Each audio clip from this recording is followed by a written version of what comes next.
You're winning.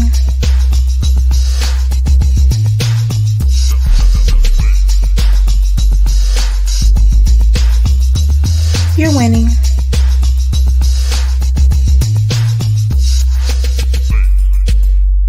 You're winning.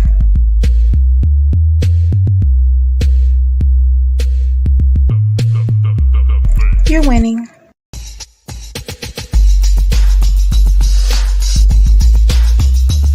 You're winning.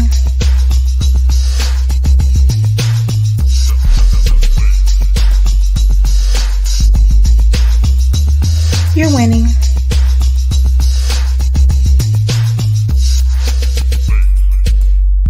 You're winning.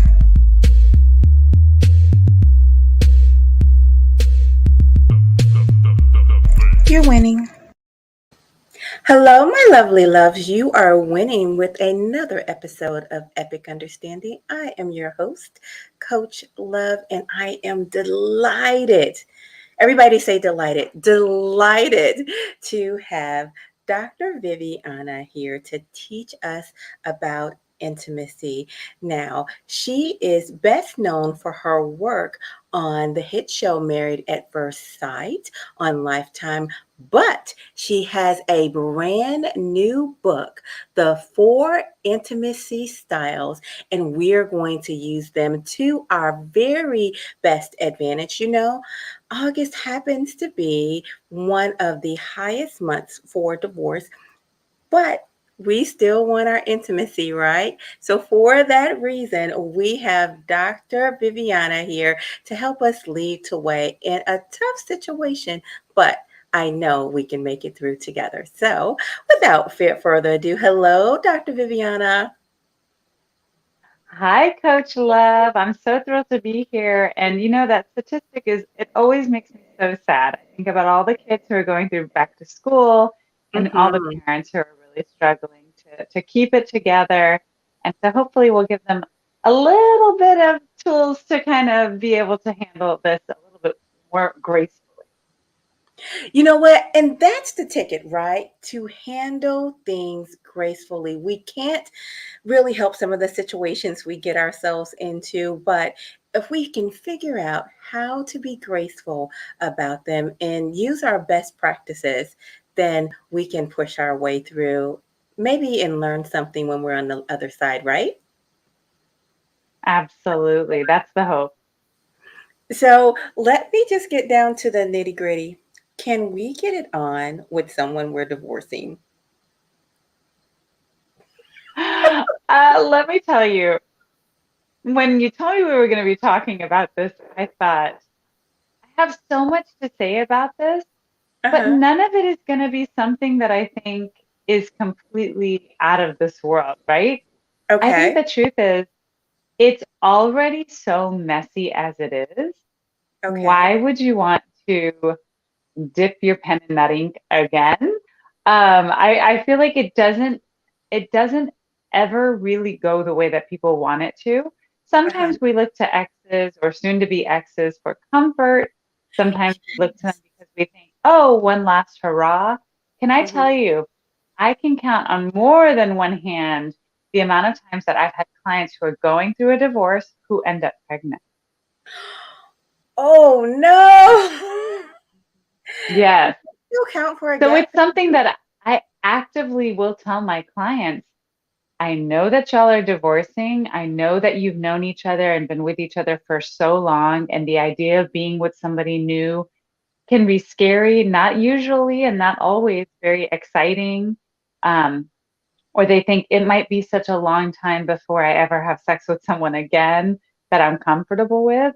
And Yeah. so they decide to do it like for old time's sake, and it gets messy. So even if pregnancy isn't involved, it can be very emotionally distressing for Mm, one person or for both. And even the fact that it's something that maybe both of them realize there's a reason why we're getting a divorce. Having sex with someone can, not always, but can lead to some mixed emotions and feelings. And it's such a complicated place to be. wow. So for all the people who decide not to take your advice and dip their toe, because that's what, you know what, that's what they do. Everybody knows we're not supposed to do it. They know, right? What are the pitfalls? What are they really getting themselves into? What's going to happen? So what they're getting themselves into is typically uh, someone's feelings are going to get hurt, Okay. whether it's because they feel like they're being used or taken advantage Oh, of, yeah. or because it's used as a form of manipulation. Some people will think, well, what if this is our last chance to really see if there's anything between us? And they end up Oh, yeah. mishandling the pleasure that comes from being together physically with maybe thinking maybe we have a shot at being together emotionally again. Hmm. And it just more often than not, it's super messy, and it doesn't often get to a place where both people feel the exact same way about the interaction, and that can be very painful. It's I also think it's, confusing for the people around them, for friends and oh, family. They're probably like, "What are you doing?" yeah. Break up to make up, right? There you go. You guys were broken up yesterday. What do you mean he's at your house? What? What? I can think of so many conversations that I've had with girlfriends, and it was like, wait a minute, I can't keep up with you. You're on, you're off. What's happening here? And then you stop caring as much as you normally would because you Hmm. realize, okay, this person's gone rogue. Hmm. Um, I can't always be the person to pick them up off of the ground. You know, as a Yeah. therapist, it's my job to do that, so I don't ever get tired of doing that. But when it comes to friends and family, there's only so much that you can do before you say, look, this is on you. You need to handle the consequences of your adult action. Wow. Wow. Let's do another a level in the hat, okay? What are the kids thinking? When the kids see this, what are they thinking? So they're probably still trying to figure out the why they were together as long as they were. Oh, yeah. So many times, especially if they're teenagers or adults, children will be the first to tell you, y'all don't need to be together. You're miserable because they're the ones typically living under your roof or closest to you. And they're really hyper aware of what's happening between the two of you, especially when a divorce is on the table. And so I think a lot of them will say, y'all don't need to be together. And it's not really modeling the healthiest of relationships to go back and forth, especially when your children start to say, hey, we can see this better than you can. And then they start to feel like they have to take care of you, all the while going through their own stuff. So it's not really healthy there either. You know what? So basically, your advice is don't do it. It's unhealthy all the way around. You're confusing the kids, you're confusing your friends, and you're confusing your own emotions. I think the likelihood of it going and just being comfortable sex is just so low that it's not worth Uh-huh. the risk. It's I not. also think that for a lot of people, maybe they need to do more work on trying to figure out whether or not divorce is the right option for them versus Mm. saying divorce is the right option and then saying, hey, let's go sleep together. Oh, you know what? That is such a good point, because do you think that desire for intimacy and still wanting to be together is a sign that maybe you're not ready for divorce? I think that a lot of times it can be very confusing, and I don't Okay. understand the need to want to add on the physical confusion, right? Okay. It's hard enough. I mean, it's a very difficult decision to divorce. I get so many people who are like, "Oh, I think he's taking the easy way out. He's divorcing me. He's leaving me." It is never easy. It's not easy to stay through and work through it, and it's not easy to decide we're not going to be a good couple together. We need to do better on our own. We need to divorce or separate. And so it's never going to be easy, but I think a lot of people get stuck in thinking, I've already said the divorce word, I've already filed, and so the train is on the tracks. It doesn't matter what happens, we're done. If you're Okay. working with a therapist, then it really helps you to figure out, this is your life. just because the train is on the tracks doesn't mean that there can't be any stops. It doesn't mean there can't be any new findings that could help you to figure out whether this could be something that becomes healthier or not. But if you've decided and that's it, and you're merely saying, I miss someone sexually, I miss someone physically, I miss having someone, and you're looking to your ex, you have to know that history does something and it means something, and your bodies remember whether or not your hearts do. And so I think it's just something to be very mindful of and be careful with. That is such a beautiful way that you put that. Our bodies remember the intimacy even though our hearts and minds want to forget it. Basically, it's what I got out of what you said. I do want, you know what, let us all give Dr. Viviana a hand, because she is coming to us in a storm, guys. She's such a trooper. It is storming where she is, and so that's why her sound is going a little bit in and out. But thank you for your kindness and your patience for, sticking through this. So family, our audience, thank you for your patience as well. We do have Jenica Let me from, see that help. okay, thank you, from Trinidad and Tobago. And she says, Truth Bomb, I spent years asking myself this question: why, oh, why did my parents continue living under the same roof, being disrespectful to each other? Some adults are really messed up and create messed up children. Grow up already. Now, she still has that. She's a beautiful, successful business owner, and she's still remembering that. Yeah, it can Oh be my very, God. very difficult to be a child in a household where parents are consistently going back and forth in the way that they not only celebrate their love, but then also celebrate their anger and resentment towards each other openly. I'm a huge fan of parents showing and exemplifying healthy resolution. It's okay to argue in front of your kids, but you also need to show them the resolution. That's Mm, the key. That's where a lot of studies have shown that people fall short in parenting. It's okay to argue. It's not okay to only argue and not show the resolution, because you leave you end up leaving a loose end that okay. kids have to put together.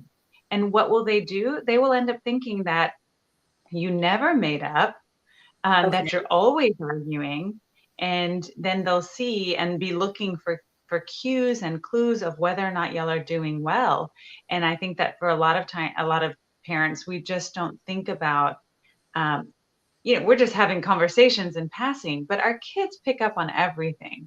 So we always want to encourage our children to ask questions, especially when it's uncomfortable or especially when it's asking us about our behaviors. We want that because we do want them to be really well adjusted adults. Wow. Wow. You are hitting the nail on the head. This is great information. I've been So seeing clients all day. I'm primed. I'm ready for this. awesome. So this is the kind of stuff your clients come to you with. Do they ask you directly? Can we still get it on? Has anyone ever asked you that before? Absolutely. They've asked. Most of them don't. So I just tell them, I'm like, hey guys, I know that you've decided today that you're no longer going to be a romantic couple. One of the toughest things that two adults can do is really decide to remove each other and extricate themselves, right, from each other's lives. And part of that is the emotional intimacy, but a big part of that is the physical intimacy, the companionship, the wanting to hug, the wanting to kiss, the building of affection. And you're in choosing to no longer be together, you're also choosing to no longer have the rights to each other's body and pleasure and being a part of that for each other. And that's something that a lot of them have to grieve. But I will Mhm. flat out tell them, don't do it, because things can get a lot more complicated and this can drag out so much worse than it already has.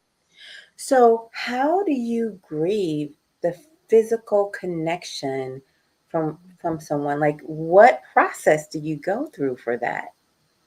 So ideally, and the clients that I work with, I see them both individually and as couples, but ideally they'll have already established a sensual relationship with Mhm. themselves.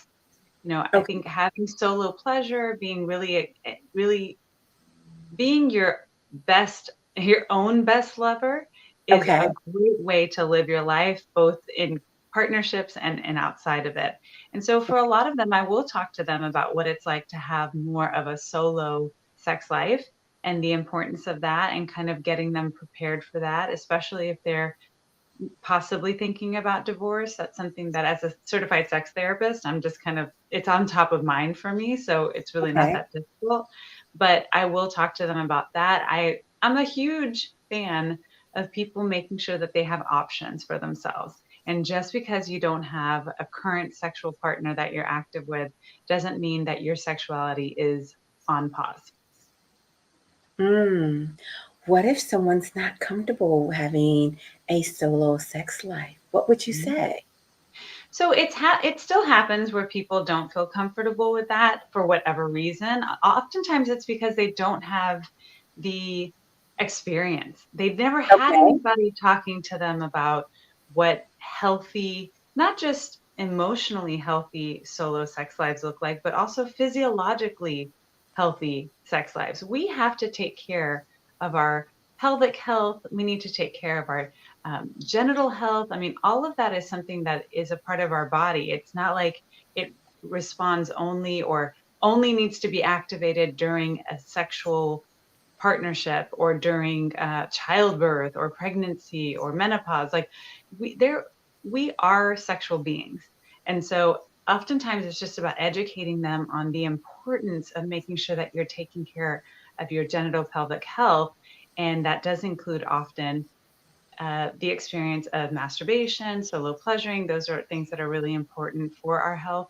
We do tend to have more men who are in touch with that and who really kind of have been living their lives with having a solo sex life since a much younger age, 10, I 11, see. even sometimes younger than that. And I think that for women, we still have a lot to catch up on, but I'm trying to do my part to really help women to understand the importance of being able to be your own best lover. And I'm actually saying that for the first time here today. I've never said that before, but I kind of like it. Be your own best lover. I feel like that's really important. And I think we need to take the shame and guilt out of wanting to be our own best lovers, but also to be there for a partner as well. You know what? And I'm just going to expand the idea of being your own best lover to be mentally and emotionally as well. You know, it's a good idea to be your own best friend. Yeah, and I think for a lot of people, we don't ever court ourselves. So many times, especially when I'm talking to women about solo pleasure, if they're going through a time of abstinence or celibacy, or if they're in between romantic partners and they just don't feel like experiencing that with a partner, then I will help them to understand that. Okay, well, take yourself on a date.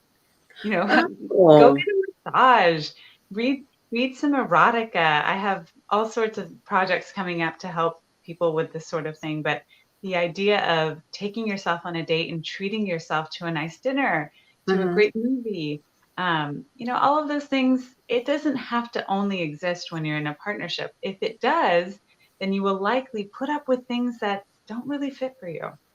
Mm. I think that happens too often. I would say in modern times, it's probably one of the only times I've been able to read in his history where women are really owning their happiness.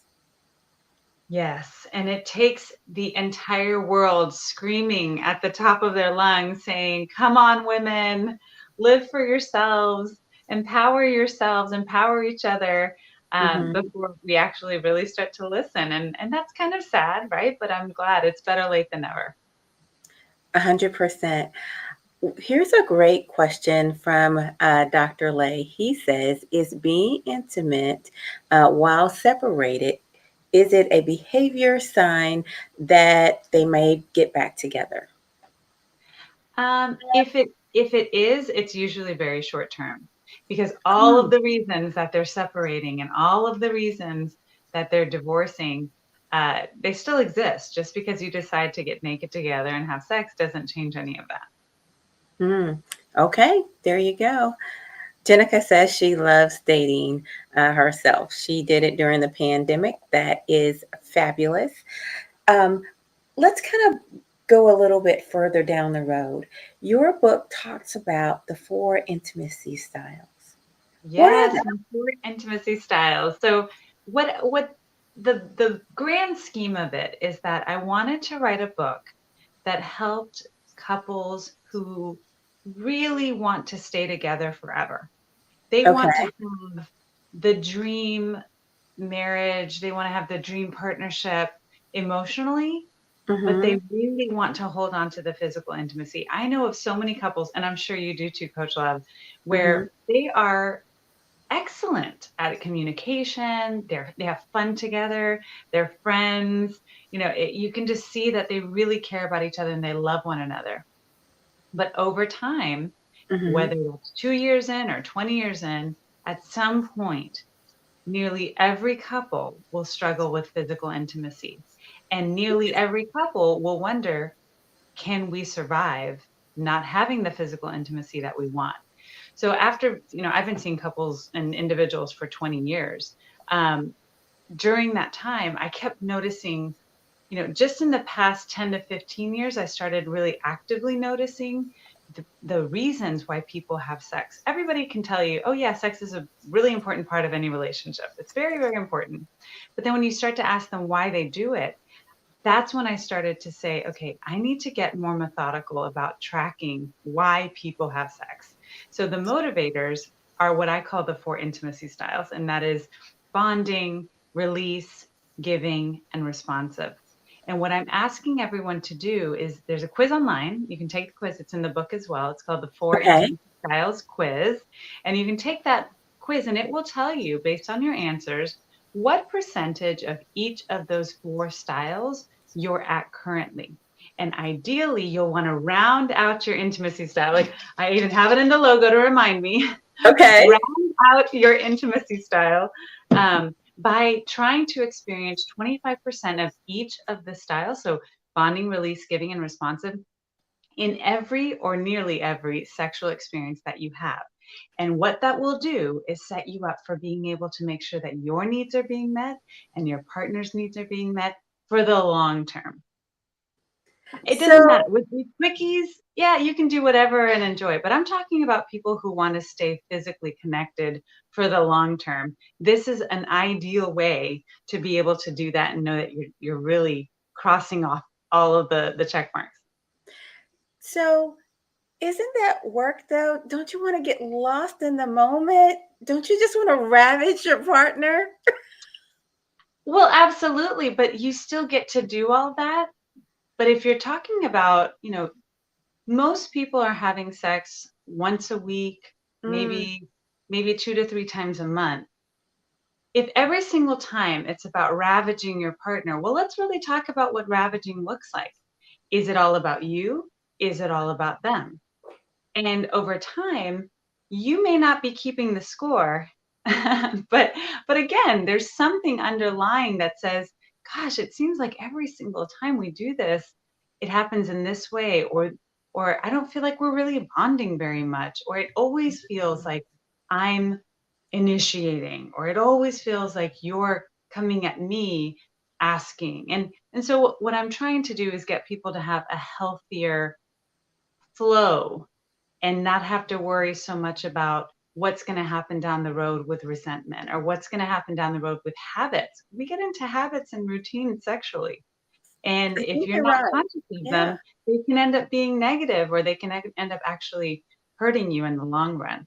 And most people don't even talk about this. So the book is really to try to help people to get talking about it, to be conscious of it. Most Hmm. people are not conscious of this. And again, it's for those people who want to be together forever. I think your book creates a lane for conversation. You know, It's not about a complaint, it's about growing. It's almost as if you're coming into the living room or the bedroom and coaching the couples. And that's exactly what I wanted to do. So I'm so glad you say that. I really wanted it to be in my voice. I didn't want it to be something that was like super, emotionally really deep. I can Okay. get deep. Your conversations can get deep. But this Mhm. is for the couple who's like, hey, we don't really know where to start. I'm not going to throw them into the deep end of the pool. So it's like they're having a conversation with me in a session. And what a lot of my readers have told me is that they feel like they can have these conversations. They're not as threatening as maybe they thought it was going to be. Oh, yeah. That's good because your book acts as a springboard just to get the conversation going. And it's not like you're being picked on or anything like that. No, there is no right or wrong. Believe it or not, there is no right or wrong. It's just, do you want to try to have the healthiest long-term relationship that includes both the physical and the emotional? Or do you just want to wing it and see what happens? Okay. Okay. You know what? People have been winging it forever. Let's take a little bit of direction from the beautiful and the brilliant Dr. Viviana. It's not just me. Jenica said we both look gorgeous. So there you go. Red. I was all about the red today. I just love it. 100%. 100%. Now, look at this avenue. Um, she would like to know, is marriage without sex okay? Is it okay? Um, I think that it leads to dissatisfaction and resentment overall. Okay. And I've seen it. I'm telling you, I have been seeing couples and individuals for 2 decades. And during that time, I'm probably not seeing the people that are perfectly fine with it. But I also don't know that anybody goes into a long-term relationship, especially the investment and the commitment that goes into being in a monogamous relationship forever, Okay. expecting there to be no sexuality. Um, Now, there are very valid forms of relationships that do open things up, and you can look for it elsewhere, and it's not as much of a threat to your relationship. But I'm talking about monogamous couples. Monogamous couples, I can't name of one who ever said, I got married hoping to never experience any sexual uh, relationship with them. And so people may get to that place, but I don't think it's where they set off to go. And so what I'm trying to is like to recalibrate and kind of reroute them, right? I want to reroute them to where they feel like if that's what they want, which 9 times out of 10 people desperately want to be able to have it all. They want to have the romance, they want to have the friendship, they want to have the fun, the silliness, the experience of going through life with someone else, and also having their needs met sexually and experiencing pleasure and experiencing the bonding that can come from it. And I think that anybody who tells you otherwise, they're saying that because now they're resolved to, well, that's what our relationship is about. But if you were to ask them early on, they would have never hoped or wished to be where they are. Mm. I think that's very fair and so beautiful the way you put it. You have someone here that just loves listening to you and reading your content. She'd like to know if there is a health reason for a woman to be intimate with herself. Absolutely. Over time, if you are not experiencing any intercourse or penetration, if you're not experiencing arousal through stimulation, or even mental desire, all of Mhm. those things can change the way that your body is shaped. We can have vaginal atrophy, which, over the course of time, our bodies, especially as women, we near menopause, our bodies, especially our vaginal canals, can really start to change shape, not just through the way that, not through the feeling, right? Because there is the skin is different, and it will start to change based off of the change in our hormones. But it will Okay. actually, if there is nothing penetrating a vaginal canal long term, especially as we go through hormonal changes, it Mhm. will start to go back to prepubescent size, which can make things very uncomfortable.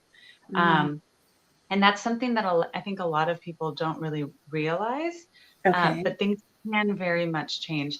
On top of that, our pelvic floor health, it affects so much more than just our sexual functioning. At Houston Relationship Therapy, that's my private practice, we recognize the importance of pelvic floor health so much that we have somebody on staff.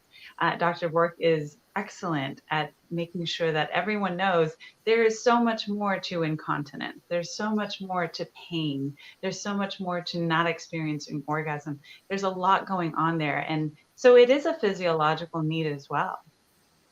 Wow. This comment that Dr. Lay wrote here actually makes me sad. I hear a lot of times in my practice that intimacy sex is more routine and primarily for release, at least for couples that have spent a significant amount of time together. Oh, I just go, ouch and yuck. Yeah, and I mean, I see that a lot in my practice too. I think if it were even that easy to where both people are getting some release out of it, I would Mhm. probably not be like, the book wouldn't be doing as well, because I think a lot of people, it's okay for them to be on the same page about things, but there will come a time, whether it's now or after 2 kids or after the kids are out of the house or after you've retired, there will come a time where sexuality means different things for each of you. And if you're not ahead Maybe of it, maybe I'm misunderstanding it, but I'm just like, ew. Honestly, because for me, release. it almost feels like do you remember the movie The Color Purple?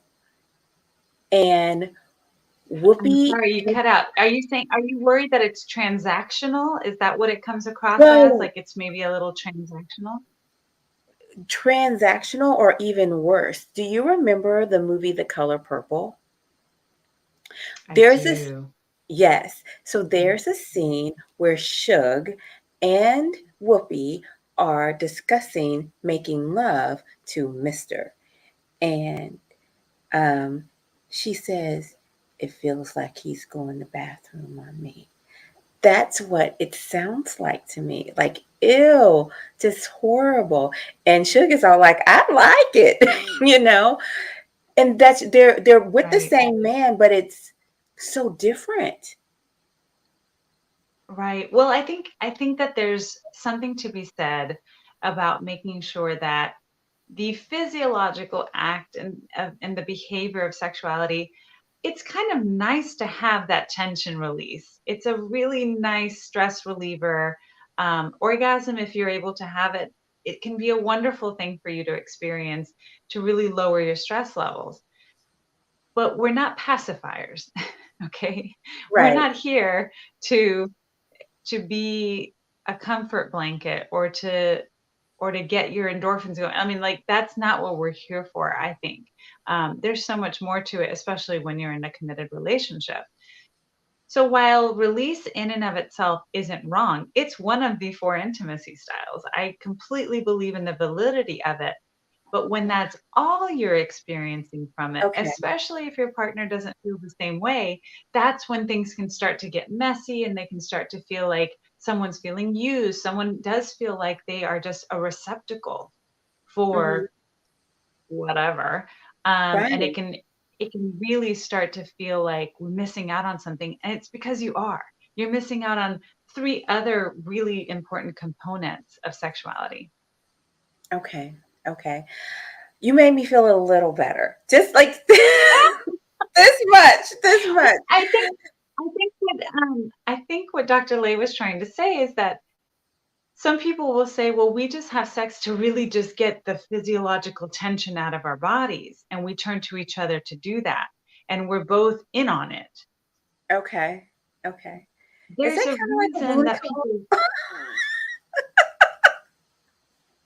yeah, it can be. It can be. And again, I recognize that there is something really fun and exciting that can happen when you're just like, I just want you to make me orgasm. Like there's something really exciting about that. But if that's all there is, and I'm talking again, Okay. long-term relationships, if that's all Okay. there is, you're gonna run into problems. So it's not that in and of itself, looking for a release is a bad thing or it's a wrong thing to do or it's unhealthy. But when you're in a committed long-term relationship and it's monogamous, you gotta have more. There's more pieces to the Yeah, for puzzle. sure. You definitely have to have more. I'm going to steer the chat has lots of questions and they've been, Okay. kind of picking us through the intimacy, but I want to steer us back onto divorce because, guys, this what the month of August has been about. We're really unpacking how to properly have a divorce, and navigating our intimacy is very important through this process. So I'm curious, while separated, how do you appropriately have the conversation of having intimacy with other people while you're. Um, While you're well, I think a lot of it has to do with how it's going to impact the household. So Okay. if you're bringing in strangers, it can feel very disrespectful. If Okay. you are going out and spending the night overnight somewhere and y'all still haven't, and you're still living in the same household, that might be something to discuss. Not that you need permission, but when you're still living with someone, it doesn't matter who you are, there is a level of respect and that you want to maintain, or else things can get very uncomfortable in your daily life just living together. Uh, Now, that would also mean that you would have to then share with your ex if you decide to have sex with them again. You might want Mhm. to get an STD, an STI check. You want to let them know, I'm no longer monogamous with you. Those are all things that you want to do as a consenting adult, and give them the opportunity to make sure that they're at the forefront of taking care of their health. But I think for a lot of people, it is about, if you can keep it private, Mhm. especially if it's a really contentious divorce. I think it's important for you to keep things private. You don't need to be on every single dating app. You don't need to be flaunting that you're already out there with someone else. I think it can also be very confusing to those around you. They'll probably worry about, well, has your heart healed? Have you properly moved on? And that doesn't look any one particular way. I mean, in my practice all the time, I'm trying to help people to navigate this, and it never looks the same. Everybody's journey is very different, and lots of people have different factors that they have to consider. But more often than not, I would say being respectful is really important, and being respectful of the history that you have together will get you to a better place. You said something incredible. I am no longer monogamous with you. That is a very simple way, a very clear and direct way of expressing that idea. I don't think people do that. No, I think that they're scared to do it. And if they're scared to do it, then they probably feel like there's something wrong with what they're doing. And I can't say that there's something wrong with what they're doing. It might be wrong in how they're doing it. And that's where we can help. So I think that honestly, people don't have the words. I mean, I've never heard it put so simply. Hi, I just wanted you to know that I'm no longer monogamous with you. Very plain and simple, very adult way of, expressing it, but I've never had that heard that put so clearly. Well, thanks. I've had a lot of practice. I hear that a lot from clients. They're like, oh, I've been trying to say something, but now you just said it in a way. Let me write that down. And I'm like, okay, well, I'm glad Mhm. that it helps. But it's just a lot of experience helps me to really hone in on some of the things that people want to say but don't really know how to say it. And I think that's a big reason why people come to see me repeatedly. You know, maybe over years they'll come back for something different, is because they recognize that through my expertise and through working with so many people, that I can kind of get to the point a little faster than maybe others. Mm-hmm. But I also let them know, like, this worked for somebody else, but it may not work for you. And I'll probably use whatever works with you for somebody else. There you go. You know what? You are the collector of the secrets, right? I know, and that's why I wanted to get this out in a book, honestly. I have had so many different book ideas over the years. And this one I thought, okay, this is the one that if I only had one chance to write a book Okay. and put something out there, this is the one that I would say I have to. The others, they're in the hopper and they'll always be there. And I'm going to try to get the information out in some really fun, exciting ways. But as far as getting a book out, this is the one that I feel like I just needed to get stuff that was in here out. I'm so glad you did. Can you give us a few other trade secret lines that really help people navigate their relationships? Because you've given some gems, and I hope everyone's taking notes because you've truly given some gems. What other phrases work really well? So something that has to do with affair recovery, which is a big part of what we do, especially in my practice at Houston Relationship Therapy. Uh, Affair recovery, believe it or not, 70% of couples who experience betrayal in cheating and infidelity, they do end up staying together.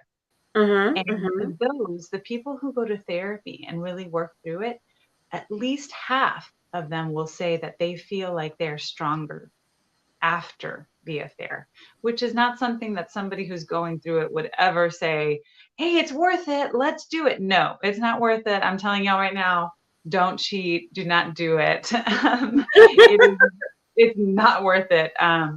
But you can come out of it in a good place. It may not be better. It may not be amazing, but you can. And so one of the things that I was talking to with a couple recently was saying that when trust is lost, especially right at the beginning, you can say, okay, I'm looking down the road and I feel like there is a big brick wall in the distance that I know it's there. I can see it. It's a brick wall. And so I just don't even see how we're going to even possibly get over that or past it when the time comes, when time has passed, when there's been some healing. And so they don't even try. And I say, look, through the process of working through affair recovery, you may find that by the time you get to that wall, that it may still be a brick wall, but it's not 6 feet deep, it's 6 inches deep. And that might be worth trying to get to and work through. But you won't know that until you get there together. So that's something that I think Fair resonates with some recovery. people. Look at that. That is worth What's going on? that is worth the price of tea in all of China. Seriously, that line. Um, Cheaters, write that down. Don't do it. No, this is what you need to tell your mate, darling. We can go to a fair recovery. I heard Dr. Vivian. I'm really excited about the work that I've been doing in this particular department because, Okay. again, I'm working with people who are together for such a long time. Okay. And we're human and we have needs and we make mistakes. And a lot of that ends up accounting for and pointing towards infidelity. I would Mm-hmm. love, just like with my premarital counseling program, I would love it if people came in to work through affair prevention, but most Ooh, people don't. affair prevention. That's a good one Mhm. too. That's going to be a part of what I'm working on too. So it'll all be out there, but I wish that people did that. But guess what? They don't. They Yeah. come in after the fact. It's really, really scary. if you can get me in your schedule, we should just come and talk about affairs, the whole thing, affair Mhm. prevention, affair recovery, hiding my affair. It all comes to light, especially these days. There, I have so much in the hopper. Let me tell you, I have been gathering real ways that people found out that their partner was cheating or that they Oh, were found out cheating. yeah. It is the wildest. We do not live in a world where you can keep a secret these days. Well, Don't give even us a try. good one. Give us a good one. Give us a good one. How did someone find out? Um, oh gosh, somebody did there's 23andMe. That's happening a lot now.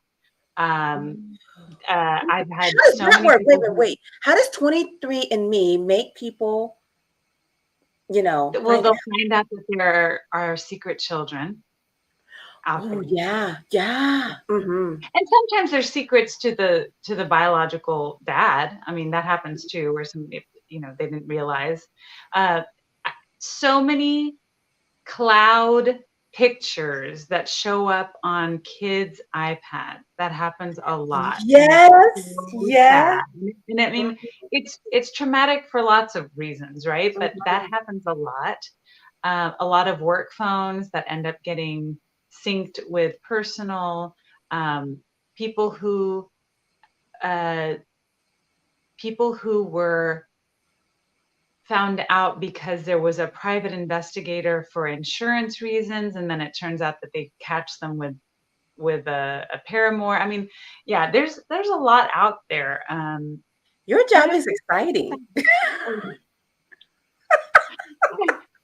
I love it, but it's not like that doesn't excite me. That makes me sad, right? I think a lot of people do think that being a relationship therapist is very exciting, but for the most part, we're dealing with people at a very low. We're Mhm, dealing with people who envision their life would be one way and it's not. mhm, mhm. And they're finally reaching out for help to get it to be possible, to see if it's even possible, if it can be something that's satisfying. And couples, working with couples as much as I do, we have such capacity to love, but we also Mhm. have such capacity to hurt each other. That's true. That's true. I'm curious, what can you do? What can you say to make people come to the precept? It's kind of fun to be silly about it, right? Yeah, And it's like the of course, let's 23 have and some me, levity.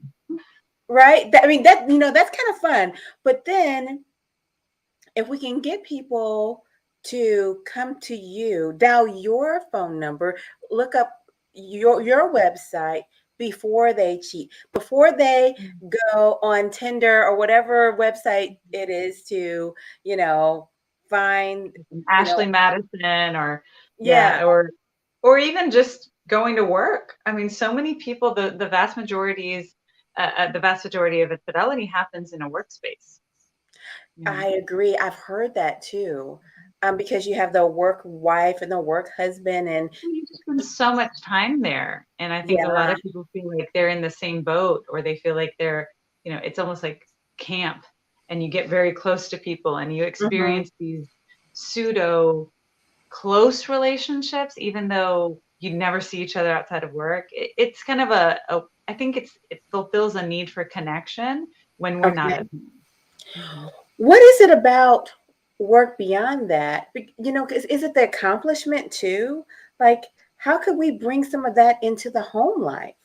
It's very important to seek ways to feel that achievement at home. If you notice that your partner is really struggling with finding a sense of purpose, a sense of achievement um, at home, just Mhm. know our human selves are looking for that somewhere.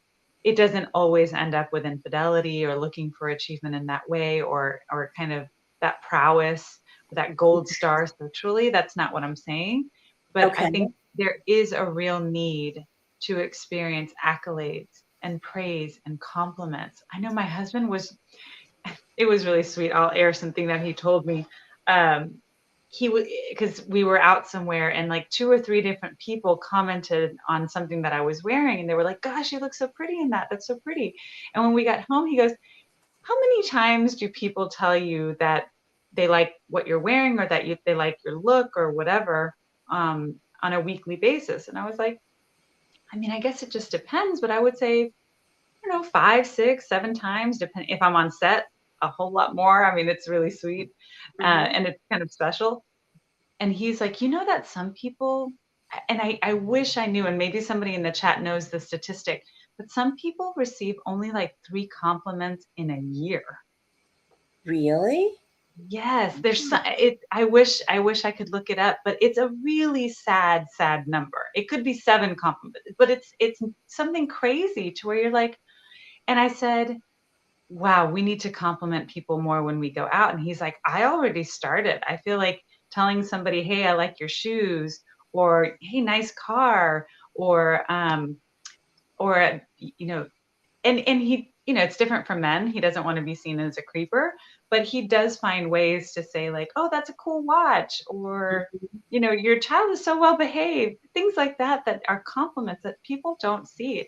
Well, if you're not getting those compliments, but we still need it and we still want to be seen, it might happen outside of the relationship.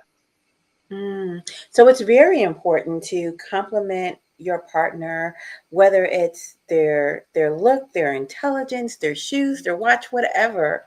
It's very important. Yeah, absolutely. And to have them feel seen by you, and appreciation, right? I mean, we could do a whole other thing on appreciation, and the lack thereof that's happening in our households. Hmm. You want to know something? I honestly think sometimes men do things for friends so they can get compliments. Have you ever heard like of a sometimes inside the house your something needs to be fixed. Your drain has been leaking for God knows how long. And then here the husband is going over to his buddy's house. What are you doing? Oh, we got to go fix the wash machine leak there. You're going, what? Well, I think that a lot of men, women too, but a lot of men just they want to feel productive and useful, and Yeah. that's one way to do it. I think it's also because there will be appreciation, and maybe Hmm. even a 6-pack of beer, or a high five, or Yeah. feeling indebted, right? When you're at home and you do something, you don't think, oh, my partner owes me, I just did the dishes. Hmm. It's a long life to be keeping up with that sort of mess. But when it's with friends or family, sometimes it can be like, hey, I did this for you. Now you're indebted to me. And I feel like that can be unhealthy, but for the most part, I think it's pretty healthy. I I'm just kind of rolling through some of my friends' relationships, and I know that their men thrive off of appreciation. It's almost like it's a currency. Absolutely. And I think that for a lot of women, we're starting to realize we need to be our own biggest cheerleader, because we're just Yeah. not going to get that as much. I mean, fortunately, if you've set up a great relationship, that can happen. And if you're very vocal about what your needs are, it can happen.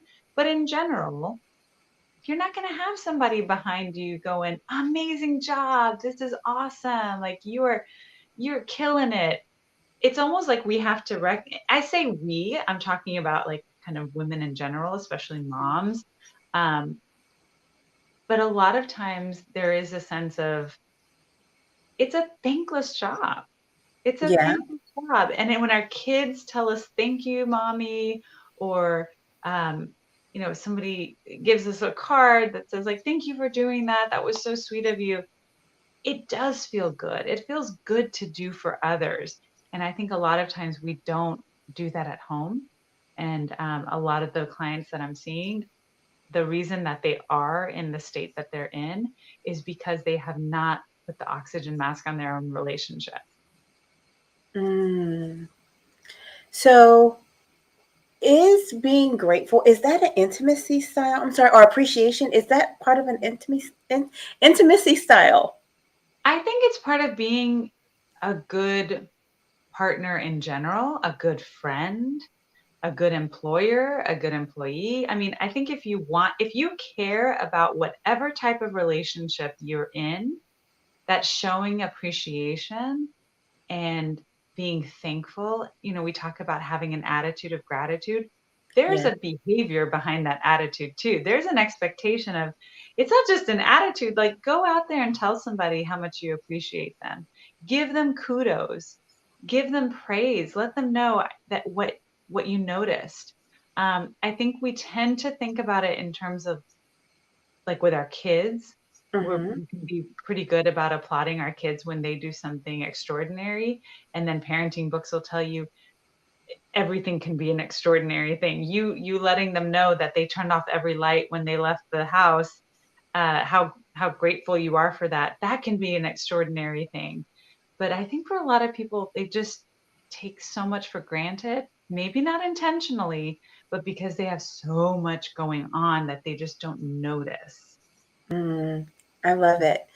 So I'm going to give a few wrap up points, but I want you to give us some long standing advice. So far, what I gathered is no booty calls when you're getting divorced. Yeah. Um, it's just not likely to be as perfectly tidy as you'd like. Okay, that is a bad idea. Be straightforward when you're no longer being monogamous. I love that. And remember to show your children how to make up and recover from an argument. Those are gems. I Well, love it. thank you. Thank you so much. I learned so much from my clients. I really, really adore them for that and their vulnerability and their openness and all of that because they've shown me not just the presenting problem but also the resolution like we've been talking about. I've been Mhm. and able to help so many others. Awesome.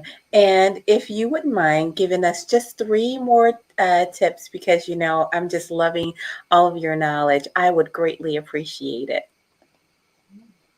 Well, I think when it comes to intimacy, um, it's so important to find the words, to learn how to communicate. Getting a book like The Four Intimacy Styles can help you. It really can. If you're not into books, do the quiz online.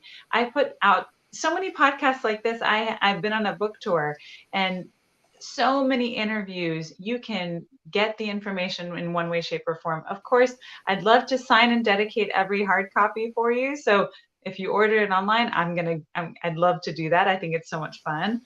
But get the book. I really do think that it's an important piece of what will soon be your relationship history, and that it helps to reroute you. It will help you, even if you're single.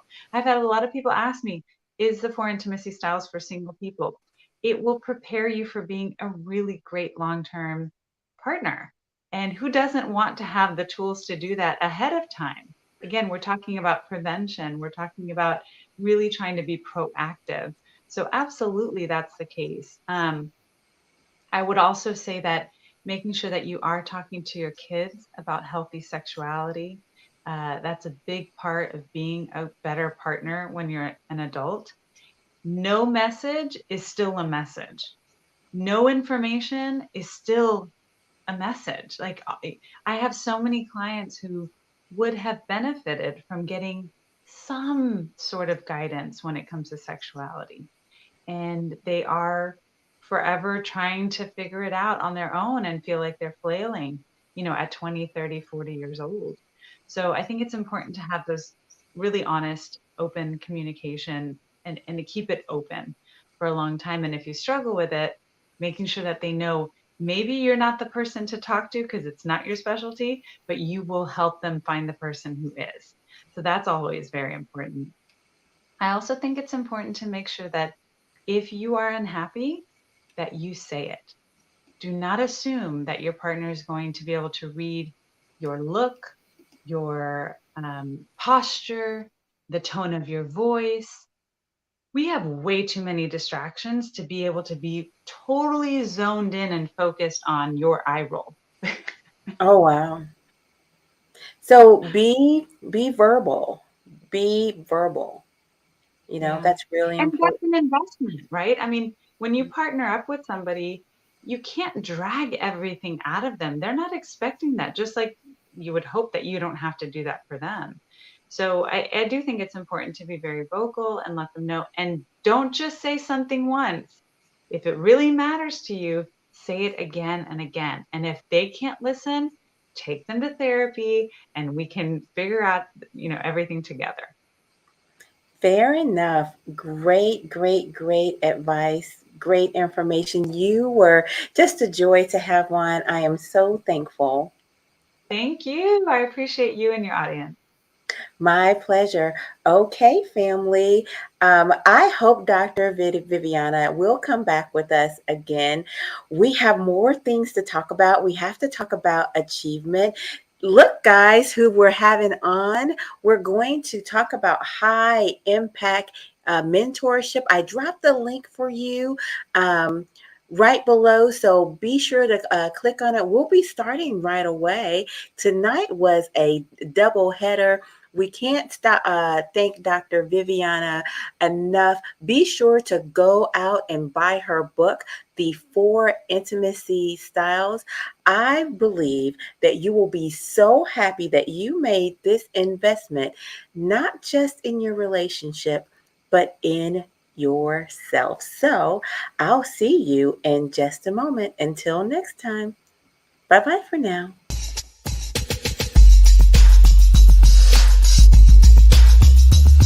You're winning.